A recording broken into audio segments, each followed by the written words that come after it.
corner, Zach King, in the flesh this month. Good to see everybody. It's November, so instead of giving you guys sort of crazy, in-depth, all-day recipe that you're going to be doing anyway on Thanksgiving, we're going to do a really nice and easy butternut squash soup today. So stick around, we're going to have some fun. Alright, here's what we're going to need. You need 2 large squashes. We're using butternut today. 3 cups of chicken or vegetable stock. 4 ounces of heavy whipping cream. 2 teaspoons of ginger powder. 1/4 teaspoon of nutmeg, freshly grated please. About 2 ounces of butter, we're going to melt that. 4 tablespoons of honey, and salt and pepper to make things delicious. Alright, here's the metal stuff we're going to need. We need your soup pot, pretty good size one here, a cutting board, and a sturdy and sharp knife. We're going to need a roasting tray or sheet tray, a couple of mixing bowls, pretty good sized, a gutting spoon, and if you have one, a stick blender. So for your first squash, we're going to cut the top and bottom. I like to let them just kind of roll until they stop rolling, so you know you got a nice sturdy spot there. Cut the top off, spin it around, cut the other top off. Got our trash bowl. Alright, then we're going to go right down the middle, so I stand it up on end. You want to be careful with this so you don't cut your leg off.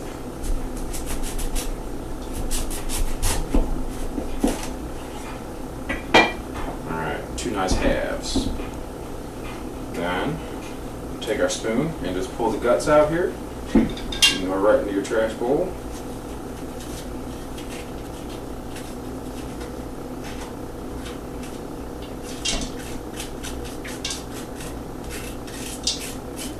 Squash seeds are just as tasty as pumpkin seeds and sunflower seeds to eat, but that's another show. Same procedure though for if you want to eat the squash seeds. Alright, nicely gutted. Alright, that's how you gut your butternut. So what we're going to do now is we're going to cut this in nice 2-inch chunks here. So, I'm going to cut this guy right in half again down the middle.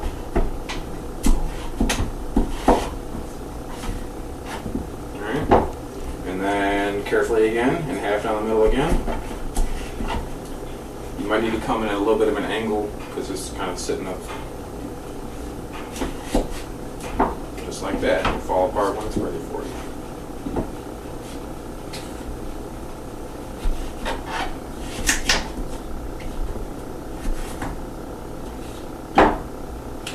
Squashes, you kind of need a sharp knife for them because the dull knife, you got to push harder to get through them, and that's when things can go very bad when you're struggling trying to get a knife to go through something hard like a squash is.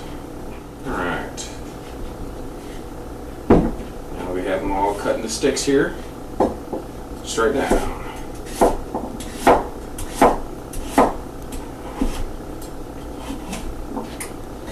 Into our big bowl here.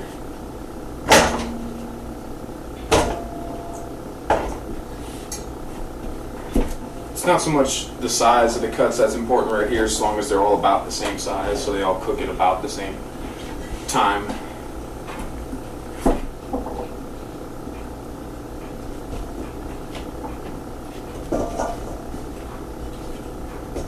Alright. Now before we tighten up and show you how to do this other squash, I'm going to get these guys seasoned up with a little bit of our butter that we melted. About half the butter there. Salt and pepper. I like to mix my salt and pepper up. It makes it a little bit easier.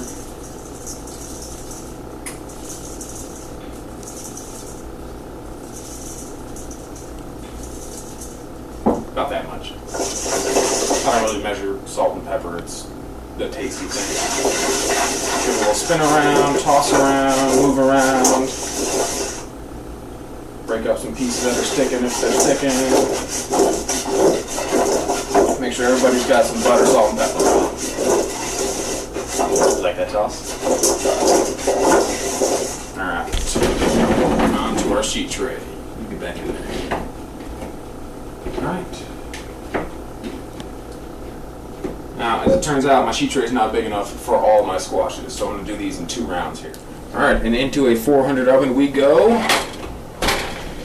Like so. Give it a call that for 35 minutes. So I'll be back. Those nice small cuts we did on the other batch, those have a lot of surface area, so we're gonna have some really nice caramelization on there. But they're gonna be kind of a pain to get all peeled. So we're gonna cheat on this next one here and leave them in bigger pieces. They're not gonna get as caramelized all over as the smaller pieces, but that's okay, because they're going to be a lot easier to peel because they're bigger, and that's going to save us time, and it's just as important as tastiness. So, cut the top and bottom off, cut the guy in half, just as before. Scoop the guts out, just as before, just a little zoomed in. Alright, now like I was saying, we're going to leave these guys in some bigger pieces here. So what we're going to do is stand it back up, and once again being very careful because it's kind of a little wobbly. Cut it in half, and we're just going to leave them like that. Alright, everything's in there, well enough. Tell you what, to make it fit, go there and there. That's called cooking, making stuff happen. Alright, just like the other stuff, butter, and then salt and pepper to make it tasty. Here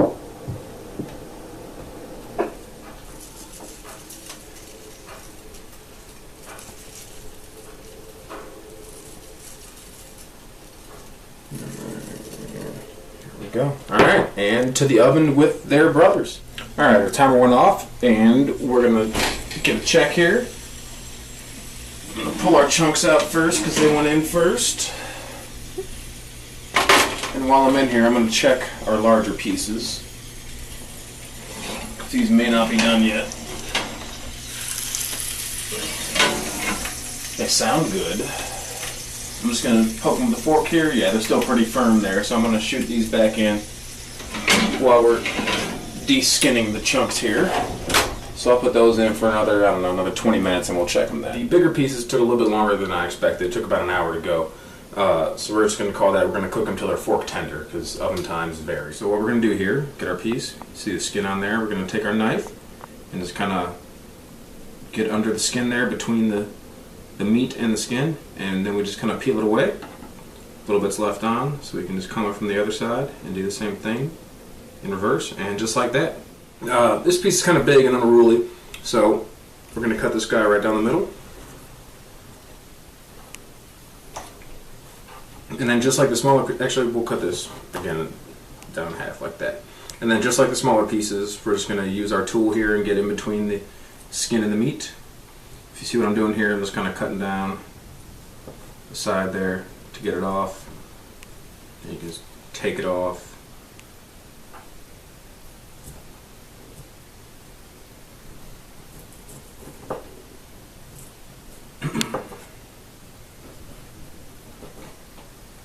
Just like that. And then we're going to cut this into some smaller pieces here and into the bowl with the rest of them. Alright folks, all our squash is skinned and cut to size here. So we're going to go with our stock pot, and we're going to take our squashes and put them into the aforementioned pot.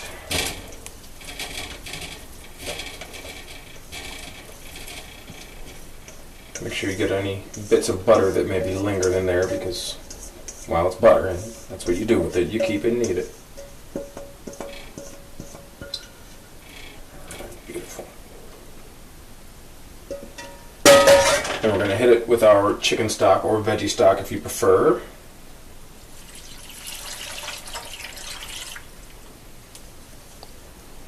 We're going to clamp the lid on here, and we're going to bring it up to a simmer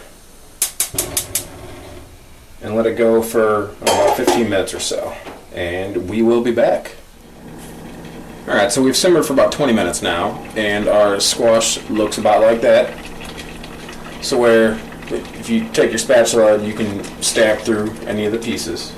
That's about where we need to be. So we're going to take this over the table and do a little more work. I'll meet you there. Alright, we've made our journey all the way over to the table here. At this point, we are super chunks, and we need to make those into a nice smooth soup type consistency. So I'm going to grab my stick blender, aka the immersion blender, aka the burr mixer, If you don't have one of these, that's perfectly fine. You can take a potato masher and mash these guys up smooth, and then you can just put all the rest of your stuff in there and make it into soup after that. If you don't have a potato masher, you can take a colander and put your chunks in there, and using a spatula, smash the squash through the holes of the colander, and that'll make them smaller pieces. So we're going to take our ginger into the pot. I'm going to put that down for a second here. Grab our nutmeg. Grate some of that stuff in there. Was it a quarter teaspoon or so? Yeah, let's go a little more. Nutmeg's tasty. And we will commence the blending. It's going to be a little noisy, so I'm going to give it a start here, and we'll be right back. Alright, that looks pretty good to me. If you want to get in here, we can show you what we're looking like here. Nice and smooth and delicious. We're going to add our cream, because cream is tasty.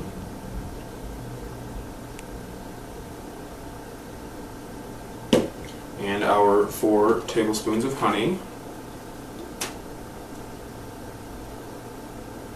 I don't usually measure this stuff, so that's probably 1, 2, 3. Yeah, that's 4 enough. And back to the stove we will go. And back at the stove we are. So we're going to get this all stirred in and incorporated here. I added about another cup of water, just so we can make this a little bit more soup-like. Also, as thick as this was, when it starts to boil, it would end up on your wallpaper, and it's supposed to be in your belly, not on your walls. So that'll help things out. So we have this going at pretty low heat here. Once we get this all stirred in, I'm going to slap a lid on here, let it think about what it's done for, I don't know, maybe 20 minutes or so, and we will be back. Alright, time is up. Let's give it a check here. Looks like soup to me. So we're going to go ahead and check our seasoning on there.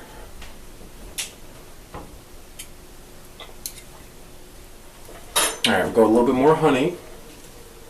Bring that sweetness up. So adding another, I don't know, tablespoon or so of honey. And at this point, it's all for taste, however you like it to be. And we'll hit it with our salt and pepper.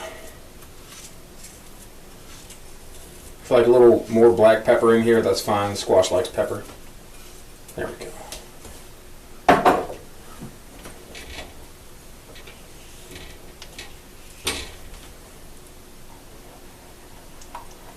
Stir, stir, stir. You don't have to sing a song while you stir, but it helps. Makes things work a little better. Alright, let's give it another check here. That is perfect. All that's left now to do is put it in a bowl, hit it with a little bit of extra fresh nutmeg on top, and eat it. Put a little fresh nutmeg on top for a little extra oomph, because it's tasty. Let's give it a go here. That is a magnificent soup. It's nice and hearty, it's filling. It'll stick to your ribs. It's good if you got to go break the leaves later on. And much simpler than cooking a turkey all day and making stuffing and gravy and mashed potatoes and green beans and cranberry sauce. This is a really fun recipe to make. You can use up some nice seasonal squashes for this. You can use just about any squash you want, any hard squash you want, which is very easy because there's hundreds of different kinds of squashes you can use for this. And we grow a lot of them here in Ohio, so that's nice. If you have any questions, comments, or insults, send them on over to hiddendirk.com. You can also check out our recipe on there. Thanks for stopping by.